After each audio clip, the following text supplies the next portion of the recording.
Hello, folks. Dustin Zarni here, Democratic Elections Commissioner for Onondaga County.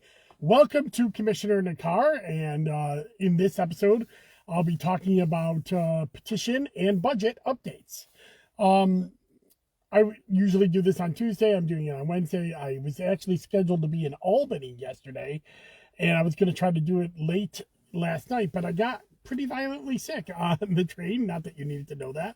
And unfortunately, I ended up having to come straight home, and I was in bed most of the day yesterday, and I'm actually still not feeling all that well today, but I didn't want to not do the Commissioner in a Car because I like doing it. And all dozen of you that watch, I'm sure, like hearing it as well. So I wanted to talk about Petition Week, or petition updates. Just a few things other than that. The presidential primary has been certified. We certified on Monday. However, we got some late arriving cured absentee ballots, which means that we have to uncertify and recertify by the end of this week, which we'll do. And then we will publish that on the website on vote.net when all of that's done. And that's when you can kind of see where blank ballots are and stuff like that. And I expect to do something about that in the weekly wonk that I will do this weekend. That being said, the other major thing that we're doing is petitions now. And I'm actually kind of glad I waited a day on this, as some late breaking news developed late last night about petitions for the congressional candidates. So what I'm talking about is that, so to get on the ballot in New York, you have to do petitions, and designating petitions were due by April 4th. And we talked about that in a Commissioner Carter in that time period. But the petitions also can then be challenged after that. And we are and by this Monday, April 15th, was the last day to challenge petitions for some of the petitions that arrived very late on April 4th. Now, the Board of Elections, the Onondaga County Board of Elections, has had some challenges to some of our local offices, but the Senate districts and the congressional districts, because they cross party lines, and 2 out of our 4 assembly districts, they filed their petitions up in the New York State Board of Elections in Albany. And so because they filed their petitions there, because they cross party lines, that is also the entity that will do the petition challenges that are coming in. And we got some late breaking news over the last couple of days of, 2 objections that proceeded to what we call specific objections. Now, you can do a general objection, which means kind of nothing, but you have to do that within 3 days of filing a petition. But then within 6 days of doing the general objection, you have to do specific objections.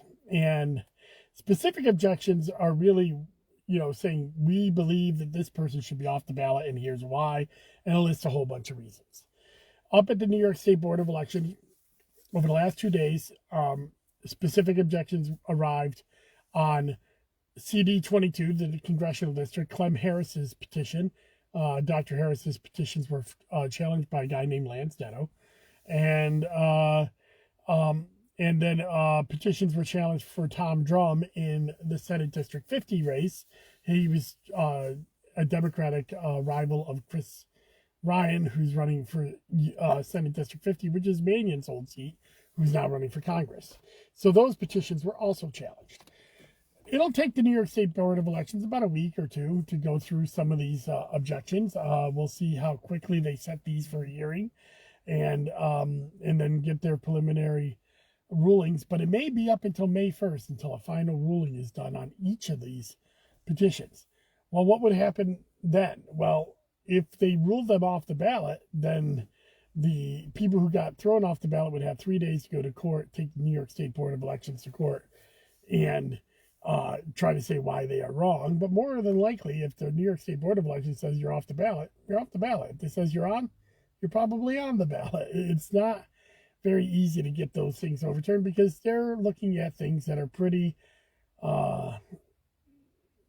normal. Is somebody a Democrat? Did they are they registered as Democrat when they signed their petition?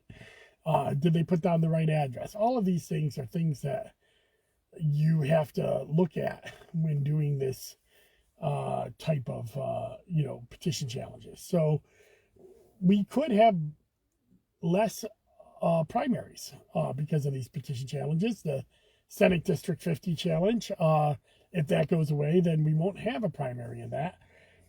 The CD 22 challenge, the congressional district, will still have a primary between Sarah Clee Hood and John Mannion. Their petitions were not challenged, so we will have a primary for that.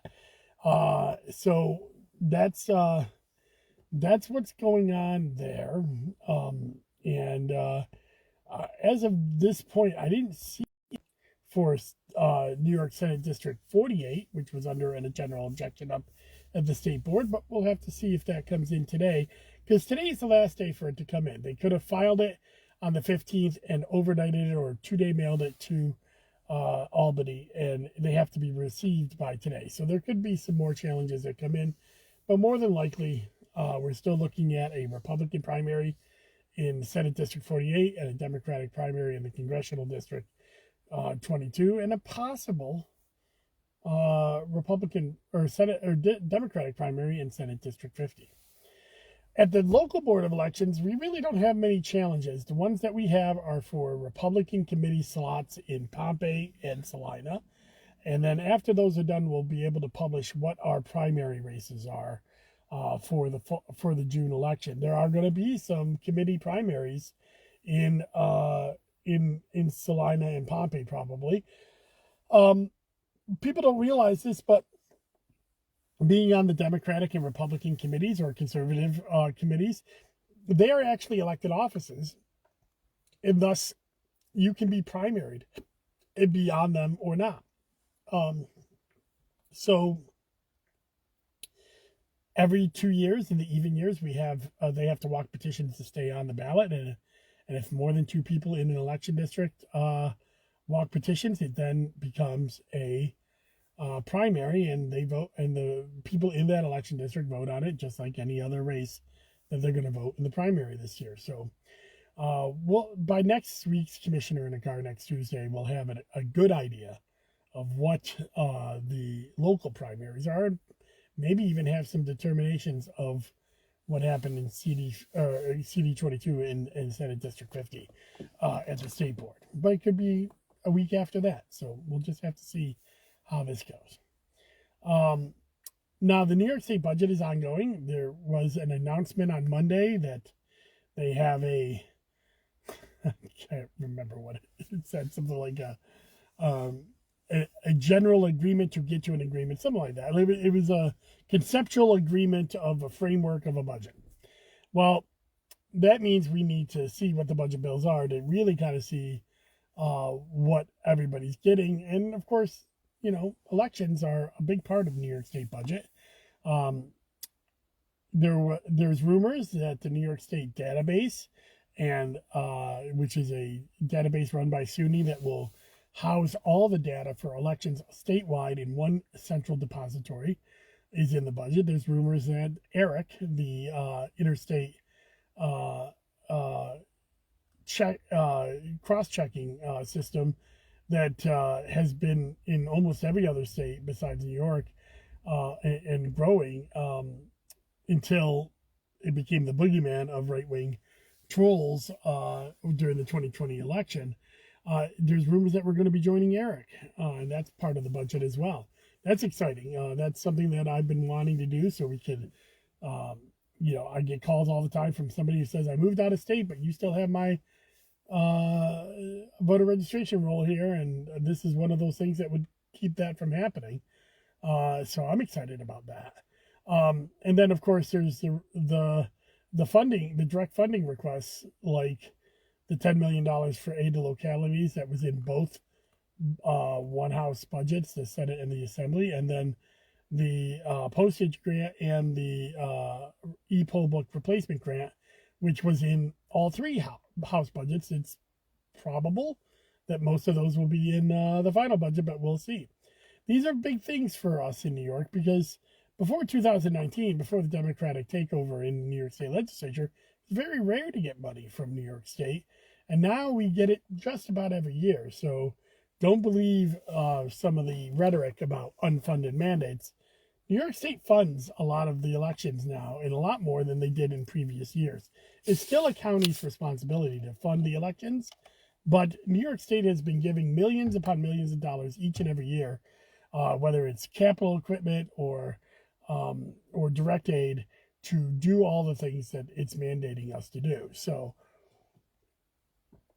New York State should get a bonus for that. It's not something that you all are going to hear people, defend New York all that much, but I will, because those of us who are advocates for more funding, we have been listened to, and while we haven't always gotten exactly what we want, we have gotten a lot, and I will always thank them for that, because before 2019, often the answer was zero, and so now we're moving ahead. So we'll see probably by the end of this week what the budget looks like, and then when we get budget bills, they have an extender until tomorrow, which means that the bills will probably be on the floor tomorrow, maybe over the weekend. They have a schedule. The legislature has a scheduled break next week for the spring break, and you can bet that they're going to want to get that done before they go to spring break. So we'll see, though. We'll see. That's really all I got for Commissioner Nakar this week. There's really not a lot going on because we're in this holding pattern now for both the petitions and the budgets, and it's out of our control here in Onondaga County. That being said, this week I'm still planning on moving forward with my content. A slight change. Instead of Marty Masterpool on Friday, because of a scheduling issue, I have Alexander Marion, Syracuse City Auditor, this Friday. Marty will be next Friday. And so that'll be my Zoom with Zarni on Friday. This weekend, I'll be doing a weekly wonk on Election Day and overall turnout. I've already started doing some of the data on that. There's some interesting things in there, so I hope you'll stay and check it out and read it at dustinzarni.com. And then, of course, next week's Commissioner Nakar will be a wrap-up, I hope, of the budget and what New York State Boards of Elections can get from the budget. So that's all I got for this thing. Go to dustinzarni.com and you can like and subscribe. And if you do that, you get an email notification every time I post an article or a content. I usually do something about once a day, sometimes more than that when it gets really busy. So check that out, and then you'll get to see all my adventures. But that's all I got for you today. Enjoy the rest of the week, and I will see you around. Bye-bye.